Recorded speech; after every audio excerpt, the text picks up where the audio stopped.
tichasvika mangwana nemabasa edu ose. Maria tisiye kana tiri mukutenda, nyambo dzanhasi dzichava dzegore rino. Tichasvika mangwana tiri mhenyu tichifema.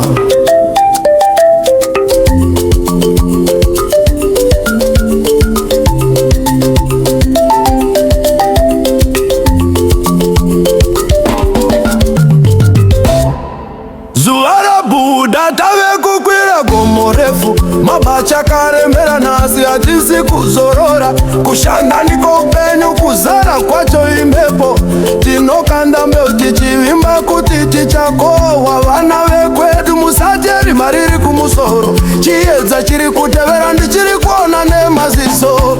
Jimwe nguva misochi inoyerera pamatama, tichifunga kuti basa iri harisi kupera. Asi ramba wakabata, usadonye panzira.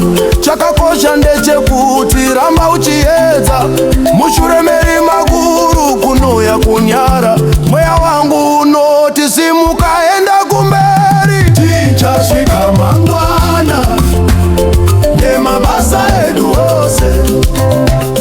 Mwari hatisiye kana tiri mukutenda, nyambo dzanhasi dzichava dzegore rino.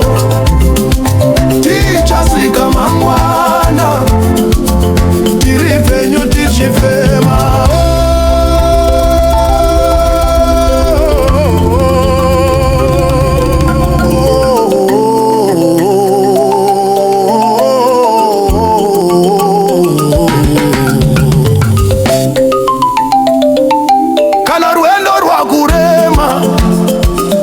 Ziva kuti reiwe pedyo, mbeu inokura ichishanda pasi pevu.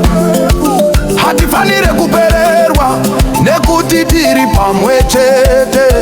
Rudo rweshona ndirwo rwekutanga hondo. Mangwana tichasvika.